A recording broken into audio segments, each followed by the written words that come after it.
I'm going to share with you some sombering statistics. No, this is not the number of people across the world who lack access to basic surgery. And this is not the percentage of surgical disease that goes untreated.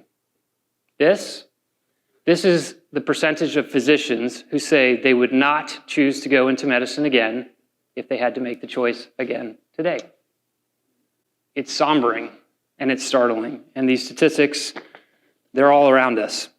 I'm going to read some. 30 to 60% reporting burnout, 25% reporting concurrent depression, 17% only report that their career is compatible with a healthy work-life balance, 12% only would recommend medicine as a career to others.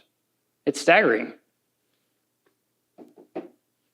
I've given a lot of thought to these statistics, to burnout, to professional satisfaction in my life very personally, because my life has not been linear. My professional career has not been linear in a traditional sense. It's been full of pivots. I think that's in part because of my unwavering desire or demand that my career be extraordinary for some reason. And I assure you that that is equal parts blessing and curse, and my family will assure you of the same.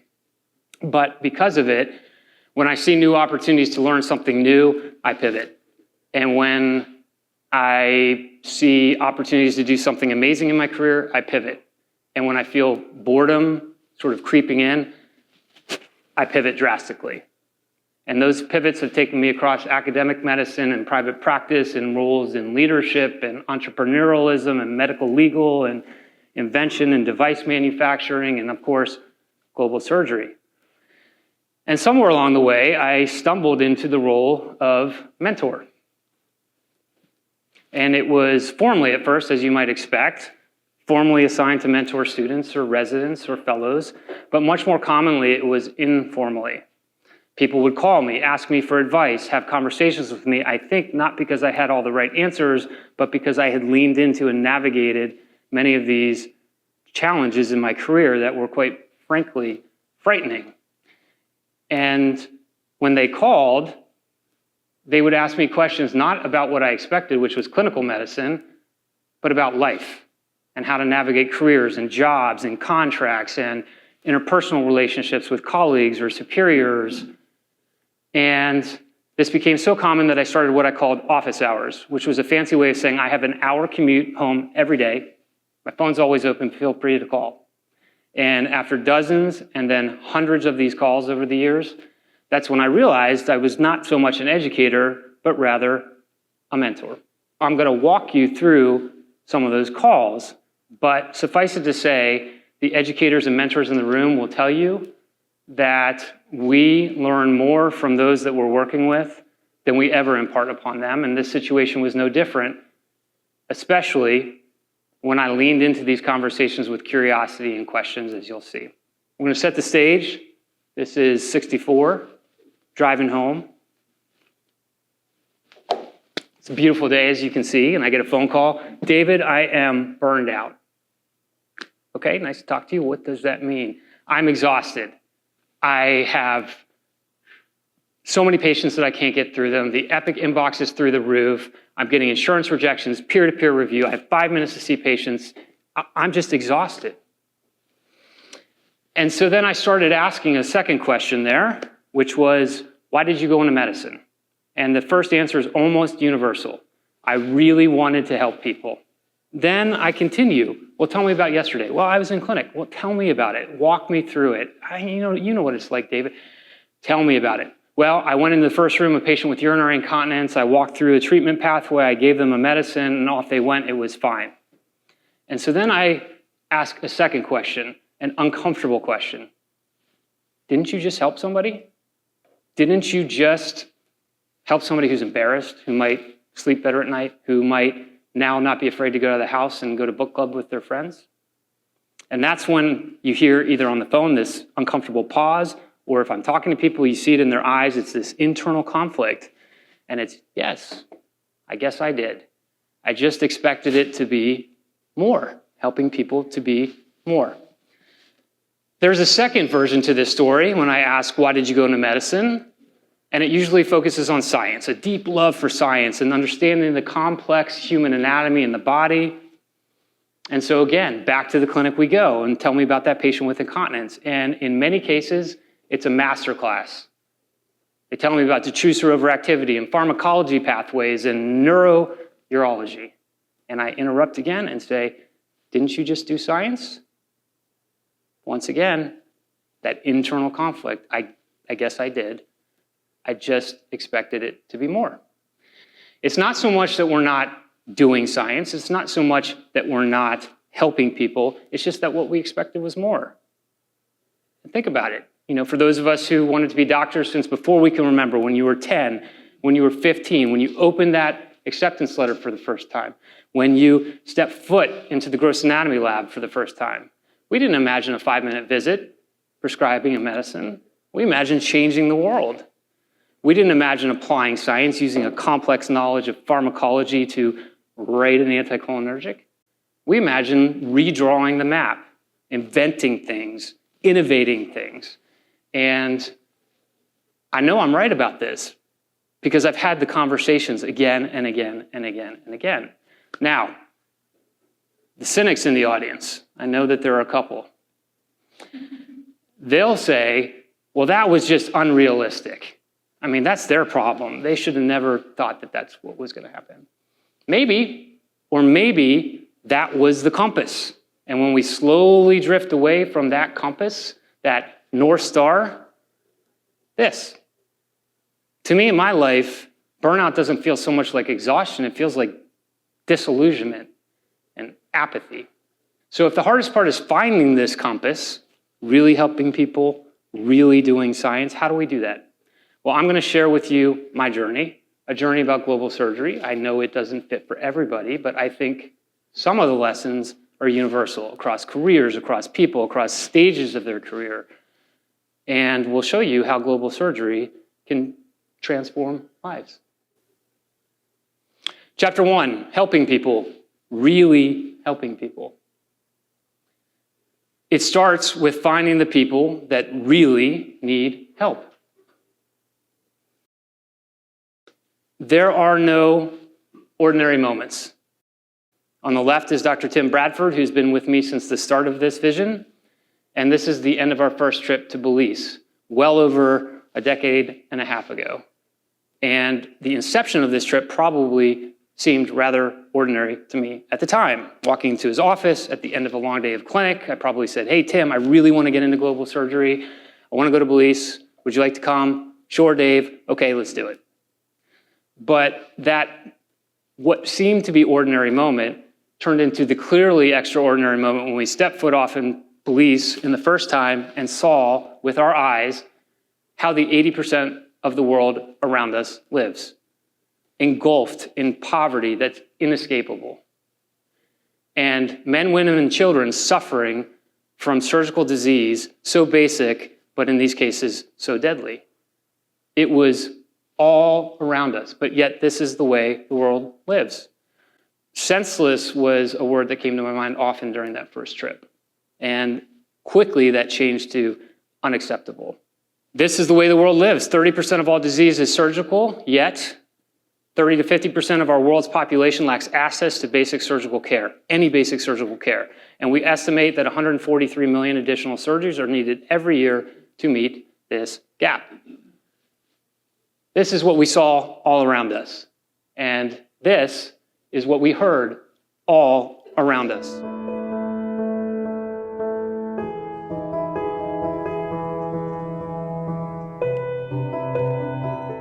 I was had pain all the time, many accidents, and it was horrible for me.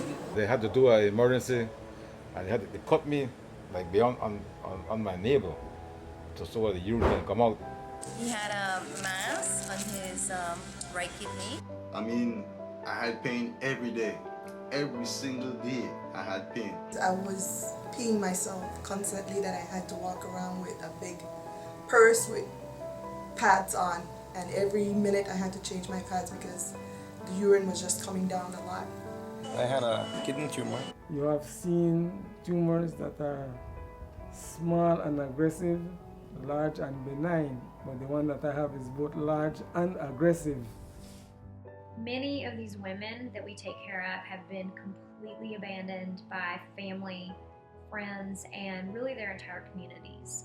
And I've been really impressed by their ability to handle this situation with grace and dignity, and how they can maintain a sense of hope. I had found my people, the people that really, really needed help. 2, then do the thing that makes the biggest difference for them. This is the seed for GSC. People ask me oftentimes, why did you found a charity? And after 15 years, I have a lot of insight into that, a lot of advice. Here's the sum of it.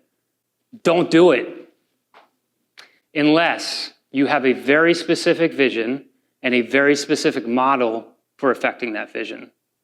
It would have been a lot easier for me to just go on a trip or two a year and do this work. It would have been a lot easier for me to take a large portion of my salary and just give it to an organization in this space. But if you have a vision and you have a very unique model for creating that vision, and you look around and you say, I don't see this anywhere else, well then you create something from scratch. Now what does that mean? Well, it means a lot of things. Briefly, it means surgery. An organization laser focused on surgical access around the world and impact around the world. This is not a urology charity. This is a charity focused on increasing surgical access around the world. If I can find in a certain place more impact through ophthalmology, then that's what I'm going to do. If I'm in a urology program, if I can find more impact doing nephrectomies than I can TURPs, then that's what I'm going to do. Impact. Second, it means a data infrastructure to actually support that, which is really hard. Here you see GSC's live dashboard with some of our metrics. It's not just surgeries. It's surgical outcomes and quality of life years restored and financial outcomes and value and other things that help us determine how to deliver the most impact. And finally, it's a 4-pillar model. Surgical infrastructure, advocacy, education, and research. At its core is surgical infrastructure. Notice I said surgical infrastructure, not surgeries.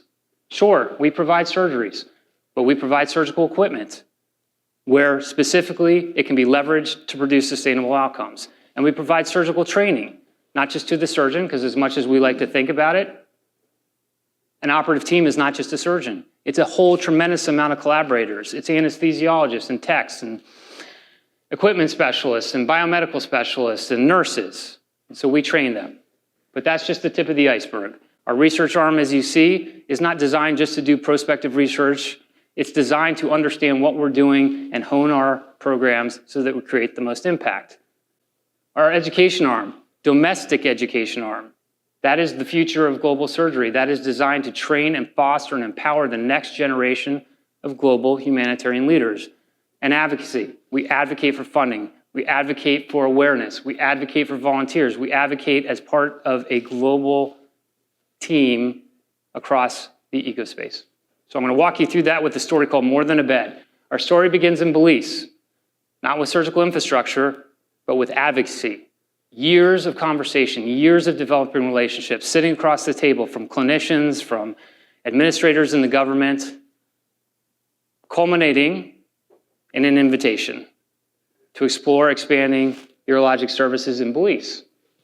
So we take them up on that. We bring with us our research arm. We travel around the country assessing these various sites, not just for surgical need, but for surgical infrastructure, asking the question, if we build something here, will it last? If we build something here, will it have impact? And in one of those conversations, something amazing happens. I'm sitting across the table from a healthcare administrator in the Ministry of Health, and he says, David, I'm excited about urology. And so I say, okay. He says, but my biggest problem is gallbladders. It's coming out everywhere. I cannot keep up with it. We have 2 general surgeons. They do 2 cases a day. You see, they say they could do 4, but we don't have beds. We don't have beds in the surgical unit to recover these patients, so I cap them at 2 a day. And then he slips in something subtly but profound. He says, you know, we have this One of these surgeons came from another country. He's got some experience with laparoscopic surgery. He's expressed an interest, but we don't have any laparoscopic capability here in Belize. None, zero. And this is how my face looked, but inside, I'm going like this. I said, wait a sec, did I just hear that if we train this laparoscopic surgeon, get him where we need to be with gallbladders and surround him with the infrastructure, I can take your surgical capacity and go from 2 and maybe double or triple that, meaning 2 open cases that have to be recovered overnight become 4 laparoscopic cases that can go home the same day, thereby freeing up 2 beds for whatever other surgeries you need, ENT, plastics, general surgery. 2 becomes 6. I'm in. Our surgical infrastructure and our advocacy arm spring into action. Advocacy to mobilize our international NGO partners, to mobilize our international industry partners, and then our surgical infrastructure to deliver over $100,000 worth of laparoscopic equipment into this country, to calibrate it, to get it set up, to get everybody educated on it, to identify the surgical team needed to roll this out, surgeons on the ground, techs, nurses, sterilization specialists. And we bring our education team to effect that. People with years of experience doing this stuff abroad, understanding what it looks like to work in low resource settings. We teach, again, the sterilization specialist, the equipment specialist. Of course we teach the surgeon. You close the loop with the research and the advocacy arm. Because without it, these are just a bunch of trips. With data, it's a program. But data is hard to find. You can't just go get it in these places. So you have to advocate for it. In our case, ultimately culminating in a memorandum of understanding with the Belizean government that they will give us this data on a periodic timetable so that we can affect the changes that we want to. And when you do that, you see stuff like this, amongst other things. 0 laparoscopic surgeries in 2023. 2024, we're rolling out the program and building it up, and over 110 in 2025, bringing their total capacity to over 240 cases. That's not even the best picture, this is. I have a lot of pictures over the years from GSC. Certainly there are others that are the dramatic OR shot or the emotional patient picture. But this is one of my favorites. What do you see here? You know, most people tell me they see a surgical team operating. It's not what I see. What I see is our surgeons on the back wall talking, probably about football, twiddling their thumbs effectively, because after 2 years, their team is operating and we are watching. That is sustainability. That is impact. That is 4 pillars. And that's definitely more than a bed. Then do the thing that makes the biggest difference for them. Check. Chapter 1 done. Are we having fun? Are we really helping people? I think so. Chapter 2, science. Really doing science. You know, I know something about this. In this book is 20 years of my life, my professional life at least. You see, in 2023, I made one of those big pivots that I talked about. I stepped away from a full-time career in academic urology to go lead this organization full-time, and it was scary. Until that point, I had dedicated a large part of my career to research. I love research. I've written now over 140 papers. I've trained students and fellows and residents. I've run a research division. I've sat in on an IRB, and I just love research. And when I took this pivot, I thought it was a good time to pause. Just take stock of what I've done and what I liked and what I didn't, and I think it's great in these pivots in life to do that. So I did. And one of the things that I did was I had collected all my journal articles over the year. I just had great satisfaction collecting these journals and came in there. So I carefully removed all the articles from the books, and I found a boutique book dealer or bookbinder in Western Virginia who said, I think I can put that in a book for you. You know, the edges are a little bit rough, but I think I can level them off and put them in a book. And a month later, he delivered this to me. This book is much more than a coffee ornament to me. It's certainly not my way of saying I've written a lot of papers. It is a guide. It is a journal. It is a memento, a guide for me, a compass about what really doing science looks like. You know, in this book, I still have the first article that I ever wrote, and I can't tell you how much joy that brought me. And there are others in this book that when I got done with that, I was like, this is going to change things. And then there were the others, lots of others, ones that I just wrote to write, to publish, to support promotion. And so when I put this book together, I had to take stock, and I'm going through this, and I'm saying, how many of these 140 articles were really the jump up and down kind? And it was about 25.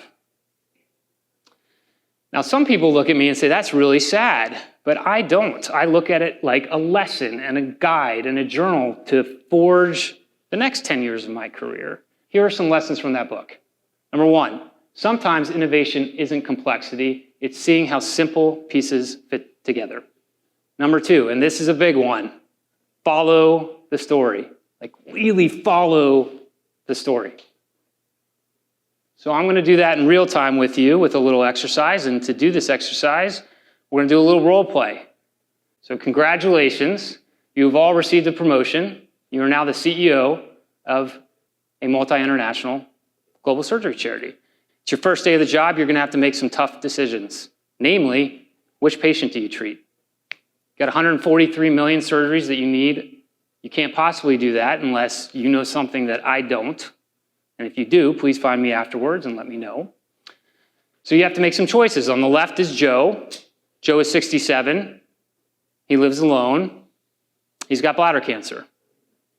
Next to him is Maria. Maria is 72. Maria takes care of two beautiful young grandchildren. Her son works in the sugarcane fields. He's been diagnosed with severe pelvic organ prolapse. Sometimes it's so severe that she can barely walk. Next to her, that's Alberto. Alberto is 77. He's got catheter-dependent urinary retention. He still works in a convenience store, mostly lifting and organizing boxes. And next to him is William, beautiful 12-year-old boy. As you can see, has a cleft palate, wants to be a soccer player when he grows up. So who do you treat? Well, that's a pretty ominous answer on your first day of the job. You're going to have to do better than silence, I think. It's not easy, but here's what I will tell you. It should probably be informed by some data.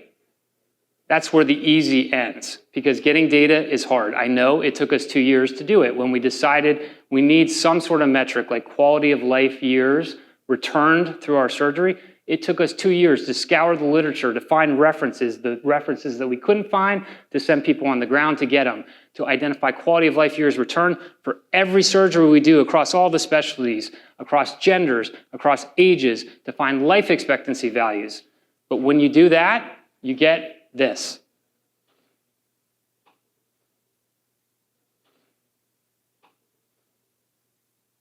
Does this inform your decision? It doesn't make it easy, but I would suggest having data like this is better than making decisions based on how you feel, how bladder cancer makes you feel, how a grandmother makes you feel, how a child makes you feel. When you do that and you follow the story, it gets even better. That's not the end. You follow the story. And we did. We talked to Alberto, who told us with his catheter, the biggest problem is that he has to go across the country and get his catheter changed every 2 weeks. Those days, he has to take a day off work. He can't work. He comes home. He can't feed his family. And that is what bothers him most about his catheter. So we follow the story, and we find out 35% of our patients are missing work due to their urologic diseases in this specific program site. Furthermore, the median income loss across these patients is staggering 55% of their income gone because of lack of access to surgery. What's next? Follow the story. And we did, doing subset analysis of these, which patients are impacted the most. And when we did it, cancer, stones, prolapse, incontinence. It's him. It's the patients with the catheter-dependent urinary retention losing most of their income because of what I just talked about. So now, my research arm, I'm getting excited. I'm sitting here going, wait a sec. You mean to tell me that in one surgery I can help somebody's quality of life, but also I can help get him out of poverty, feed his kids, I can potentially change the next generation? Wow, now I'm doing science. Let's do some of this. What's next? Follow the story. And we did. Talking to him, talking to other people, the disposal people. And we see in mounds of trash littering this country, Foley catheters, urethral catheters. Why? Because they have no access to TERPs. They have catheters for the rest of their life. And these catheters are littering our planet. So we follow the story. And 1 year later, we have our answer. Our TERP program, by removing the need for these catheters, has saved this Earth of 28,000 kilograms of CO2, 196,000 liters of water, and 16,000 millijoules of electrical use. So now, this is really jump up in joy. Now I can even save the planet by one surgery. Follow the story. And that's what I love about global surgery. It's like this big whiteboard of innovation and discovery. One compass, create impact, whatever it looks like.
That's the whiteboard. And then we move to this side.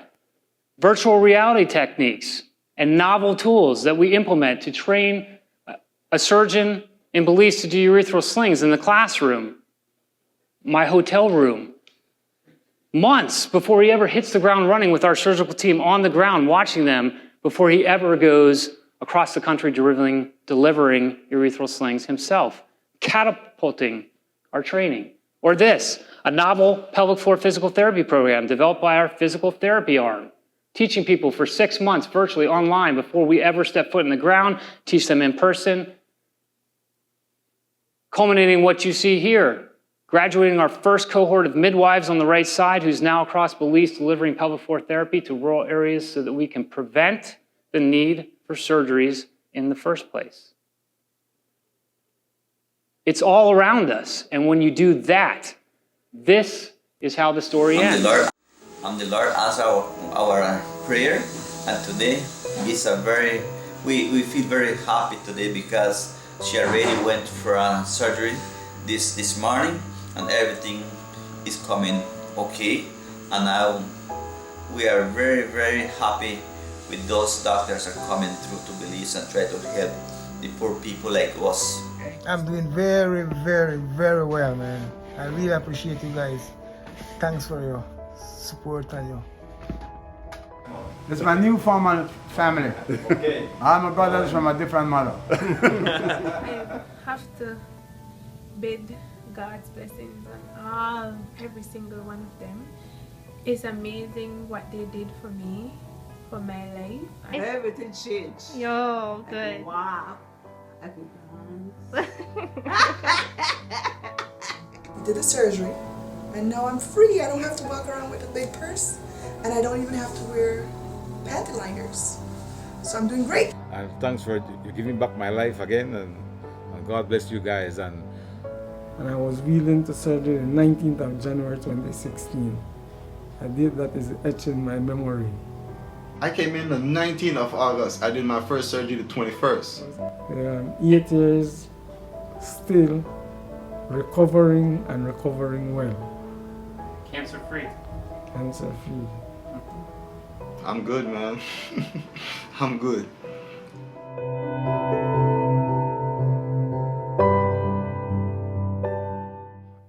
So now we're really doing science. We are really helping people, and that's fun. That's really exciting. So how do we scale this? How do we take this and scale it? To me, this is the easy part, at least conceptually. It looks like this. This is GSC's first global surgery scholar. This is the future of global surgery. This is how you scale it, by training, empowering, and fostering the next generation of global surgery, of humanitarian leaders. But that's where the easy stops, because we have to figure out a bridge for two vastly incomplete models of global surgery training where it exists, which is very rarely. On the one side, putting people on planes, sending them abroad for a week, having them watch a bunch of surgeries, say, man, that was really sad. That country doesn't have a lot of resources, but no formal training. And on the other hand, general public health training, not focused on global surgery, without any practical hands-on experience. The solution? A novel 6-month curriculum teaching learners the core tenets of global surgery, how to practice this work, culminating in an experiential trip at the end of their training. Teaching them how to do this work meaningfully, sustainably, impactfully, and build it into their careers. When you do that, it looks like this. This is what scaling looks like.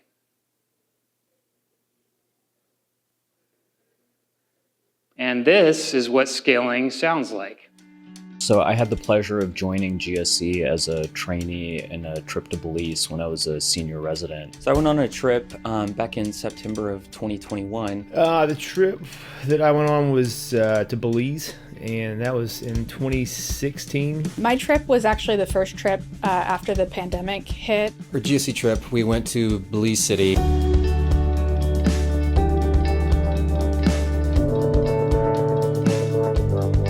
So GSC really has 4 pillars to its programming, one of which is the educational. And the goal overall for the educational pillar is to create and really foster the next generation of global surgery and humanitarian leaders. And that's a large task. Global surgery is really expansive. It's certainly part medicine and science. The science of surgery is something that students and residents learn throughout many years of medical school and residency training, to be sure. But now they have to learn to do it in a different way without the resources that they've been accustomed to. I think many of us are especially in reconstructive surgery, are perfectionists in general. But when you're in a place that you can't give blood transfusions, there's no ICU.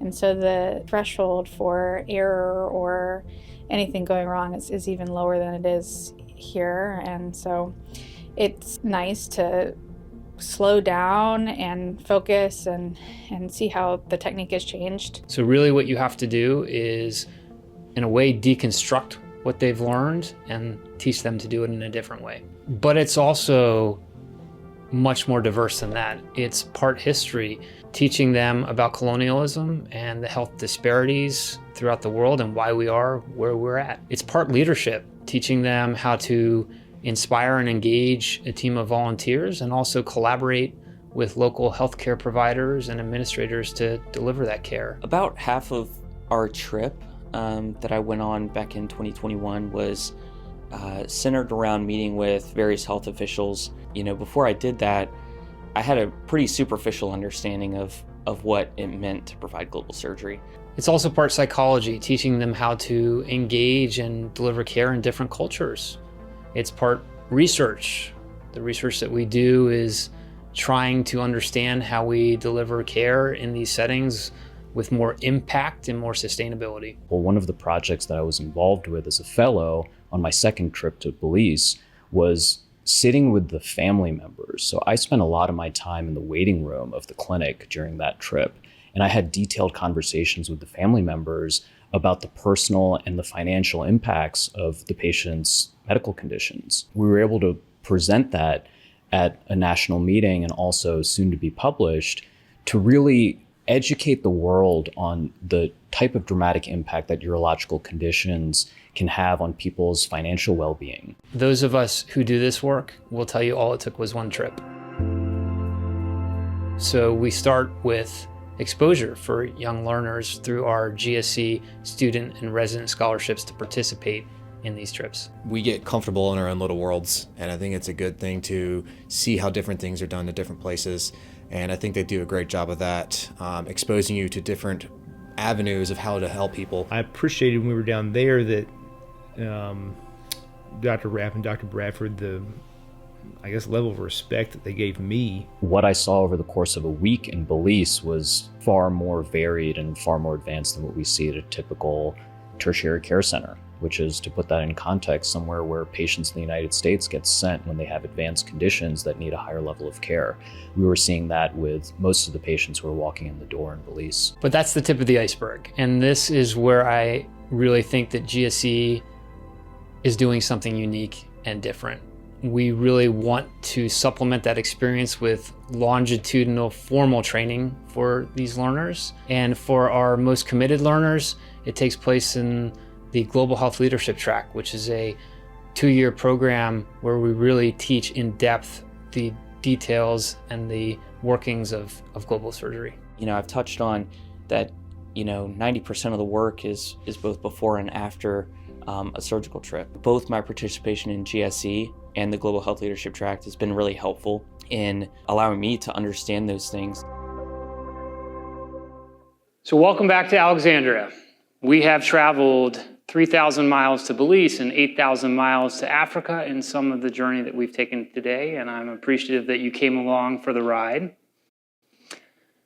Guided by our compass, guided by our North Star. For so many people, that's the hardest part, is finding it. For many people, we tend to focus on granular things that we don't like. It's the peer-to-peer reviews, it's the epic inboxes, it's the short patient visits, and I get it. I don't like those either. But when I flip the script and I say, tell me what you do like. Tell me what an awesome career looks like to you. Tell me what an awesome day looks like to you. Very specifically, not abstract, specifically. 9 out of 10 times, I get crickets, nothing. So finding the compass is the hardest part. And I believe that this compass is a good one, really helping people and really doing science. And when you follow it, and you just follow it, you follow yourself towards professional satisfaction and away that experience from burnout. Affected me in so many ways. First of all, it came at a time in my training where I was really suffering from a lot of symptoms of burnout.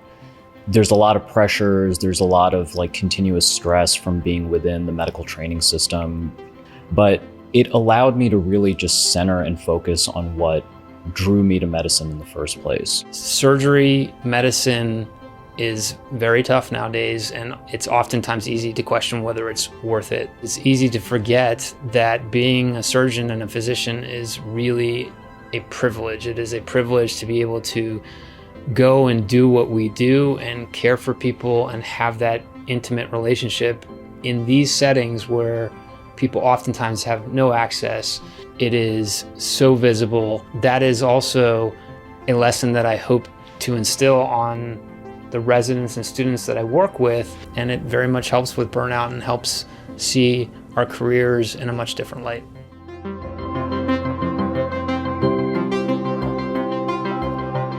That's the power of global surgery. That's the power of really helping people, of really doing science.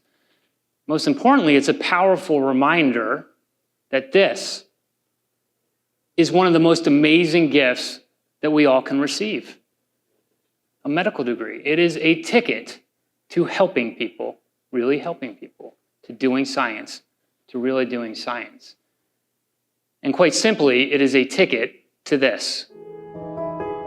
I was upset, frightened, scared, frustrated. And that's when I met you in the little waiting room. And I was listening to you and I started crying because I was very sad that I didn't know she was going through this. And then I was also very, very, very extremely grateful and happy that you did the surgery for us. For her and for me, for our family. I am so grateful for you all.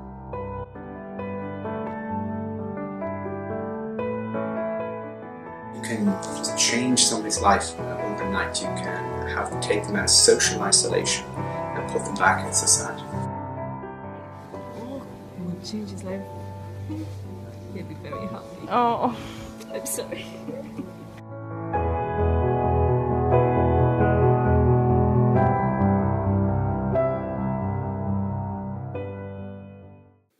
I'll close with this. Embedded in those words that you just heard is a powerful but subtle lesson, message. Yes, global surgery can transform lives meaningfully, powerfully, permanently, beautifully, but perhaps the most notable life that it can change is your own. Thank you.